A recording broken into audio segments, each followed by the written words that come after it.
East west north south అన్నిటినీ కలపడం చాలా చాలా కష్టం. కానీ ఈ టాస్క్ ని ట్రంప్ కి గాని అప్పగిస్తే ఎంతో సులువుగా చేసేస్తారా ఆ పని. తన తొలి పాలనలో పాక్ అంతు చూస్తారని, తర్వాత అదే పాక్ ఆర్మీ చీఫ్ తో విందు చేశారు. ఇక చైనాతో పీకలోతు వాణిజ్య యుద్ధం చేస్తానన్నారు. ఫైనల్ గా ఇప్పుడు బిగ్ డీల్ అంటున్నారు. ఇక ఇండియాతో ఆడిన ఆటలు అన్ని ఇన్ని కావు. మన విద్యార్థుల జీవితాలతోనూ చెడుగుడు ఆడేసుకుంది ట్రంప్ సర్కార్. ఫైనల్ గా అదే భారత్ తో బిగ్ డీల్ అంటుంది ఆయన నాయకత్వంలోని అమెరికా. ఏంటి ట్రంప్ మార్క్ ట్రేడ్ సీక్రెట్? ఆ డీటెయిల్స్ ఏంటి?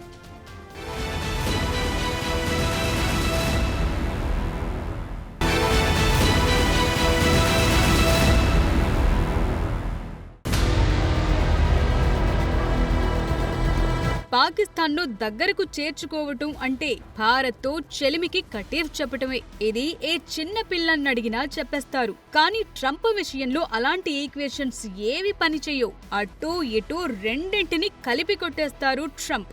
ఇది వ్యాపారం. ఇక్కడ అటు అవసరమే, ఇటు అవసరమే. ఇందులో నో మొహమాటమ్స్ అన్నది Trump mark strategy. Operation Sindoor తరువాత పాక్ ఆర్మీ చీఫ్ మునీర్ని తన పుట్టినరోజున తమ దేశపు ఆర్మీ పరేడ్ కి పిలిచిన ట్రంప్ అతడికి స్వయానా తానే దగ్గరుండి విందు ఇచ్చారు. అంతేనా, తన కుటుంబంతో అతడి ద్వారా ఎన్నో వ్యాపార ఒప్పందాలు చేసుకుంటున్నారు. దానికి తోడు పెహల్గాం దాడి కారకుడైన కసూరిని ఉగ్రవాదిగా UN ద్వారా గుర్తిస్తూనే IMF నిధులు పాక్ కి $2 ఎక్కువ ఇప్పిస్తారు. భారత్ కి వ్యతిరేకంగా ఎన్నో పనులు అయినా సరే భారత్ తమ వంతు ఎంతో గాఢమైందన్న కలరింగ్ ఇస్తారు. That is Trump tendency. తన రెండో రాకడలో ట్రంప్ భారత్ వ్యతిరేకంగా కేవలం పాకిస్తాన్తో చెలిమి చేయటం మాత్రమే కాదు, వరుస ఇన్సిడెంట్లు మన వాళ్లకు అక్కడ చుక్కలు చూపిస్తున్నారు. ఏ చిన్న మిస్టేక్ జరిగినా పెట్టే బేడా సర్దుకుని ప్యాకప్ చెప్పేటివే. ఇక బిగ్ బ్యూటిఫుల్ బిల్ సంగతి సరే సరి. ఒక సమయంలో NRIలు భారత్లోని తమ కుటుంబాలకు డబ్బు పంపడంపై కూడా పన్ను విధిస్తారన్న మాట వెలుగు చూసింది. అలా స్థానిక భారతీయులకు వ్యతిరేకంగా ఎన్నో ఘటనలు జరిగాయి. అయినా సరే ఇప్పుడు భారత్తో బిగ్ డీల్ అంటున్నారు ట్రంప్. భారత్ చాలా పెద్ద దేశమని, ఆ దేశంతో గొప్ప వాణిజ్య ఒప్పందం చేసుకుంటామని, ఇది ఎంతో గొప్ప ఒప్పందం అవుతుందని అంటున్నారు. ప్రస్తుతం ట్రంప్ చెప్తున్నదేంటంటే ప్రతి ఒక్కరూ ఒక ఒప్పందం కుదుర్చుకుని అందులో భాగం కావాలని కోరుకుంటారని. గతంలో తనను కొన్ని పత్రికలు ఇలాగే ప్రశ్నించాయని, నిన్న చైనాతో ఒప్పందం చేసుకున్నామని, వచ్చే రోజుల్లో భారత్తో కూడా ఒప్పందం చేసుకుంటామని, ఇది చాలా పెద్దదవుతుందని అనేశారు Trump. At the same time America ఏ ఇతర దేశంతోనూ వాణిజ్య ఒప్పందం చేసుకోదని కూడా అన్నారు. కొందరికి కొన్ని నమస్కారాలు చెప్పి ఒక లెటర్ పంపిస్తాం, మీరు 25, 35, 45% సుంకాలు చెల్లించాలి, అలా చేయటమే సులభమని తేల్చి చెప్పేశారు ట్రంప్. అంటే భారత్, చైనా వంటి పెద్ద దేశాలతో మాత్రమే సరిసమానమైన ఒప్పందాలు చేసుకుంటామని సూచనప్రాయంగా చెప్పుకొచ్చారు ట్రంప్.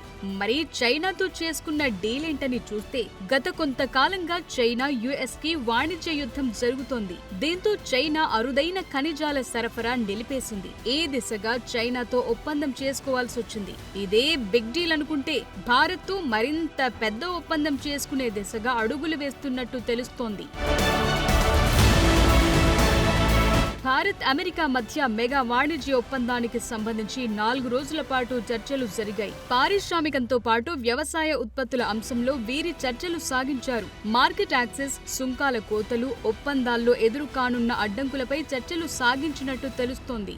US ప్రతినిధుల బృందానికి US వాణిజ్య విభాగం అధికారులు నాయకత్వం వహించగా భారత్ నుంచి రాజేష్ అగర్వాల్ లీడ్ చేసినట్టు తెలుస్తోంది.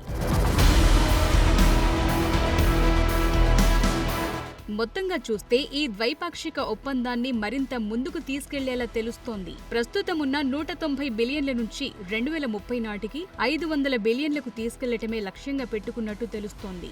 జూన్ 10న చర్చలు ముగిసిన సందర్భంగా కేంద్ర వాణిజ్య మంత్రి పీయూష్ గోయల్ మాట్లాడుతూ భారత్, అమెరికా రెండు ఆర్థిక వ్యవస్థలకు ప్రయోజనం చేకూరేలా ఒప్పంద చర్చలు జరిగాయని అన్నారు. ఈ ఏడాది ఫిబ్రవరిలో మోదీ, ట్రంప్ మధ్య సమావేశం జరిగిందని, ఇరువురు నేతలు ద్వైపాక్షిక వాణిజ్య ఒప్పందం ఒప్పందంపై సంతకాలు చేయాలని నిర్ణయించారని, ఇది పరస్పర ప్రయోజనకారిగా ఉంటుందని అన్నారాయన. రెండు దేశాల మధ్య పరస్పర ప్రయోజనకారిగా ఉండే విధంగా తాము ప్రయత్నిస్తున్నట్టు చెప్పారాయన.